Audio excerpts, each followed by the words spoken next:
আমি যে কবিতাটি বলবো আমার লেখা কবিতা। কবিতার নাম জীবন মানে যুদ্ধক্ষেত্র।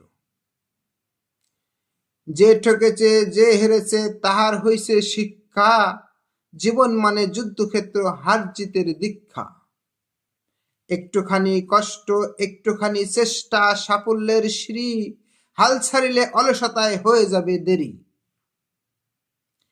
হিমালয়ের শৃঙ্গ উঠতে ভয় করিলে ব্যথা, চেষ্টা ধৈর্য সাহস করলে তবেই উঠবে তথা। মরার ভয় থাকলে কি আর সাঁতার শেখা যায়, কর্মকে সম্মান না দিলে, সময় না দিলে সাফল্য পাওয়া দায়।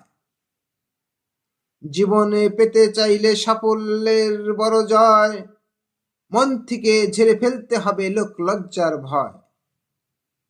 কষ্টের মাঝে লুকিয়ে থাকে সুখের আলপনা, সঠিক কর্ম সঠিক নিয়ত মিটায় বাসনা।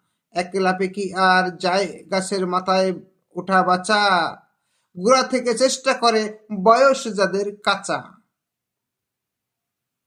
কর্মদোষে যাহার জীবন হয়ে গেছে নষ্ট, সন্তান দিয়ে চেষ্টা করা শুধরা বেপদ ভুষ্ট। কষ্ট করেও যাদের সুখ আসে না ইহকালে, ইহকালের কষ্টগুলো সাফল্য হয় পরকালে, ইহকালের কষ্টগুলো সাফল্য